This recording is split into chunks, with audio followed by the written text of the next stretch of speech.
ប្រឹងសាកណ្ដាលទ្រូងព្រៃលើសូសំលេងរេច្រៀងរាល់យំថ្ងៃអំដចិនដាទាំងជួនធ្លាំងពីភ្នំសូសៀងរំដំឲ្យចិនខ្ញុំខ្លោចផ្សានឹងឃើញរូបស្រីមិនគួរឡើយណាចោលប្របងឲ្យនៅហើយកាគង់ខារាល់ថ្ងៃ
ត្រូវដែរថ្លៃ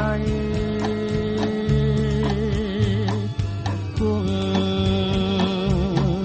ជាធ្លុះបាត់ដីមើលឃើញអ្វីអ្វីលើច្បាំងទាំងអដា